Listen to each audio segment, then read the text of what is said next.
Good morning, children. Welcome back with a new topic from Civics, Grade 7. That is how the state government works. This is Sridevi from Tal Padmavati International School, Varangal. Now we will talk about the state government. As we all discussed about the machinery for local government in the last classes, that is in your 6th standard, we got a minimum information regarding how the government works and how the local government works. Now we will be discussing about the state government. The state government, when we talk about, it comprises of many and that are members of legislative assembly. Now each state is divided into various constituencies, and in this lesson we are going to see a story about who's responsible in Patalipuram, where people will be suffering with the shortage of water and facing the situations where they used to go to fetch water for very distant areas, and no proper facility of water and unsafe water were being used. Because of all these issues, people fall sick and many children were facing uh, suffering with diarrhea. All such many such situations are there where people were suffering under the leadership of state government. Now each state is divided into various constituencies. Each constituency is run by or has an elected member. So let's see that there are the constituencies. Each constituency would have separate MLA. This MLA is elected by the people and looks after the problems of the people in the respective ward or the region for other constituency, from where the MLA is fighting for the elections.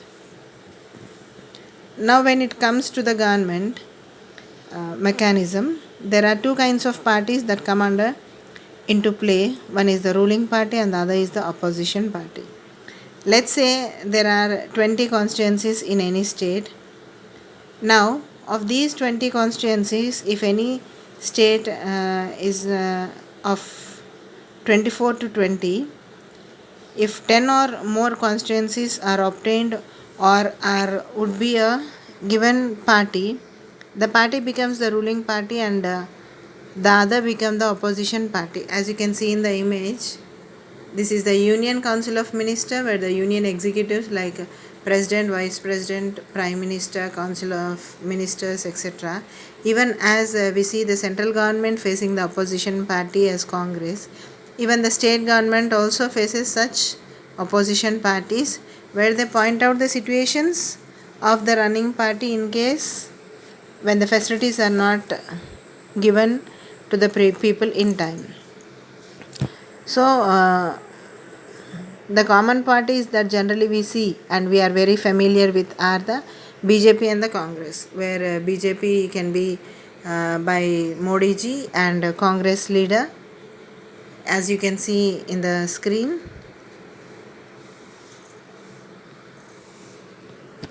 Now let's say in one case you have any party. Let's take it as some XYZ or as a general example. Here let's see X becomes the ruling party and Y would be the opposition, and then we find the remaining as the independent candidates which would form the opposition. So it would be the method where general elections are conducted, and either even in the central government or the state government, the procedure where people will be voting with their vote power, and they'll be electing the representatives for the country. So what opposition does primarily is, what is this opposition work to be done towards this running party? It opposes all present running parties in case of any issues, argues or questions and the decisions taken by the ruling government. So let's start with the Basics. So as we know that the government is divided into three hierarchy, as the local government, state and the central, and we already discussed about local government in the previous class, and I hope you people remembered about it when we discussed about the urban and the rural living conditions of the people, and the state government system or the local government, where we called as local self government. Now let us go to the state government. So now, what kind of problem is the state government answerable, or all the MLAs in the state? The consequences which are being faced by the ruling party or unstable situations. So if there is a water shortage, or if there is a kind of communicable diseases, that would be seen. If there is spread of diseases, that is like, or if there is a kind of dirty streets, pollution, water problems, all such issues are those which would be addressed by the state government. So there are the things that the state government that tries to answer. Now coming to the members of legislative assembly, as we discussed, the state is divided into constituencies and each constituency has an elected MLA. Now MLAs are elected by the people, and they become the members of the assembly. They form the government, and they represent the work of government and work on behalf of the government. So they bring the problems that the local or common man is facing to the legislature, and they try to authorize and supervise the work, and most importantly they have the executive responsibility, who's been called as the member of the legislative assembly, where he is the major role played in the state, who is called as the MLA. And now we have already discussed about the majority or the ruling party, and the contrast to the ruling party we have the opposition party that exists. Now what is this constituency? As I told you, constituency is an area from which the voters living in that region choose their own representative, and each constituency has one representative. Now when we talk about the constituencies, you can see in the image also children, where according to the area they are being allotted, and even in the constituencies also we can find many other parties along with the ruling party. So it is let me tell you that an example is given in the textbook very clearly, that is in Himachal Pradesh, which had 68 constituencies. So you can even go through that. So here, if the party was more than 34 seats, then that party becomes the majority or the ruling party,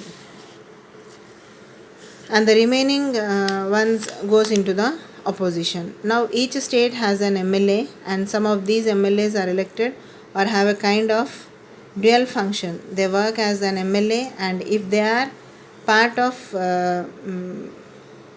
ministry, they would become the minister. So as you can see in the image, the present governor of our state Telangana and the chief minister of our country, where chief minister, who is the real functionary, similar to the MP, and at the center as there is a president, similarly to that in the state we have the governor. So chief minister is the real working person at the state, and he comes from the ruling party and is elected by the various members of legislative assemblies on MLAs from the different constituencies. Now chief minister selects his own cabinet and the other ministers who would look after into separate departments, as I told you. So let's say that agriculture department, irrigation department, water department, so all such departments who would look after that department would be allocated or would have finally decided by the chief minister, and the chief minister has the whole and sole responsibility to run the government along with the various government departments which are headed under the various government ministries. Now coming to the governor, The governor is the actual head of the state who appoints the chief minister, or who appoints the chief minister along with the other ministers and asks them to take the oath. He himself is been appointed by the central government. So governor is not elected by any individual. It is a indirect method of by the central government, and he is appointed by the central government, and he works within the rules and regulations given in the Constitution of India. So this was the basic hierarchy related to the state government. So you have the chief minister, governor, and the other various MLAs. Now these MLAs meet at the legislative assembly, where they come across many press people, where they start their questionnaire, which is also known as a department of legislature, where they sit together. The assembly discussions will be, and in the legislative assembly we have both the ruling parties and the opposition parties that meet together, and they have various questions, arguments, opinions that are raised during the meeting in the legislative assembly. As I said, some of the MLAs who are elected have dual role. They work as MLAs as well as the ministers in their respective departments. So they have to look after both the representatives, responsible departments together. Most of the decisions are approved by the kind of common yes by most of the MLAs, and they are based on various topics, like if there is some health concern. So primarily in the last class we discussed about the health issues, that we will continue again in the topic later. So like even there would be same kind of debates that would raise like example between two parties related to any issue, maybe the death caused due to the cholera, and the deficiency or insufficient supply of beds in the hospitals. There are ample of ORS packets that are being supplied. There is the issue about cleanliness and about shortage of water problems based on like cleaning of the garbage. So all these are an address that are discussed over under the during the debate in the legislature. So ultimately it's people who are the main source, and the people who express their ideas, express their problems, express their views, are taken into consideration by the MLAs. Now these MLAs or ministers conduct press conferences where journalists are asked to invite and visit, and they raise the questions in the press conference. Here the ministers explain the various steps which are to be taken into the action in the matters where it is being faced by the people. And in some cases, if there is a really necessary of compensations are even allotted related to the specific cause. So all these groups behind the high level inquiry committee, once their committee approval or gives a knob, then the action is taken. So all such issues are being raised, and again newspapers and media take an important role, because they are the certain issues which are raised in the newspapers or the media, and ultimately that comes into the notice for the government, and government is pressurized to work on those issues at priority. So this would be the basic fundamental introduction of the topic, how the state government works. I wish you have understood the topic very clearly, children. Thank you very much.